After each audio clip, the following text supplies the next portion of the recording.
નમસ્કાર દર્શક મિત્રો, મિરર ઓફ ધી વર્લ્ડ ન્યૂઝમાં આપ સૌનું હાર્દિક સ્વાગત છે। નગર પ્રાથમિક શિક્ષણ સમિતિ વડોદરાની શાળાના બાળકોને ઉત્તરાયણ પર્વ નિમિત્તે બરોડા યુથ ફેડરેશન દ્વારા 11,000થી વધુ પતંગોનું વિતરણ કરવામાં આવ્યું।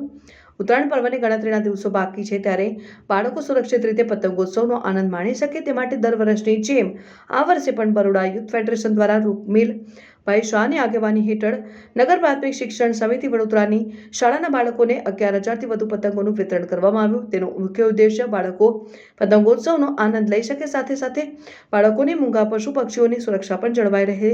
આ કાર્યક્રમ નિમિત્તે નગર પ્રાથમિક શિક્ષણ સમિતિના અધ્યક્ષ નિશિત દેસાઈ અને ઉપાધ્યક્ષ અંજનાબેન ઠક્કર, બરોડા યુથ ફેડરેશનના પ્રમુખ રૂકમિલ શાહ સાથે શાળાના બાળકો અને શિક્ષકો ઉપસ્થિત રહ્યા હતા।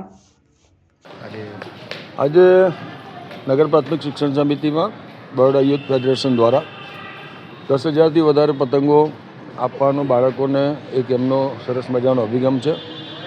નગર પ્રાથમિક શિક્ષણ સમિતિની શાળાઓ તથા સેવા વસ્તીની અંદર આ બરોડા યુથ ફાઉન્ડેશન જે છે એ રૂકમિલભાઈ અને એમની ટીમ દ્વારા ખૂબ સરસ કાર્ય થઈ રહ્યું છે।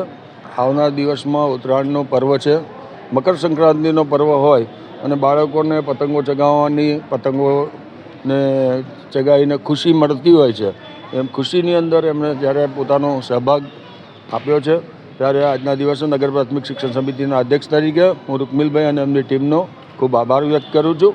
આજના દિવસે આ એક અભિગમ એવો છે કે તહેવારો જોડે બાળકો જોડાયેલા રહે। આપણા તહેવારો જોડે બાળકોને જોડવા એ આપણી જે વર્ષોથી ચાલતી આવેલી પરંપરાગત પ્રણાલી છે, પ્રણાલીની જોડે બાળકો જોડાય। આવનાર દિવસમાં આવતીકાલે રવિવારના દિવસે આપણે વડોદરા શહેર બી જ્યારે પતંગોત્સવ મનાવવા જઈ રહ્યું છે ત્યારે અમારા બાળકો બી ક્યાં વિખૂટા ના રહી જાય, એમને બી મનમાં કોઈ એવો ના શોખ રહી જાય કે અમે હજુ પતંગો લાવ્યા નથી ને અમે ચગાવી નથી કે અમારે પતંગો લાવવાની રહી ગઈ છે। ત્યારે આજના દિવસે રૂકમિલભાઈનો ખરેખર ફરીથી આભાર માનું છું કે આજે આ તહેવારના સંદર્ભે એમણે જે આ વિતરણ કર્યું છે એના માટે એમનો આભાર વ્યક્ત કરું છું। આભાર અસ્તુ।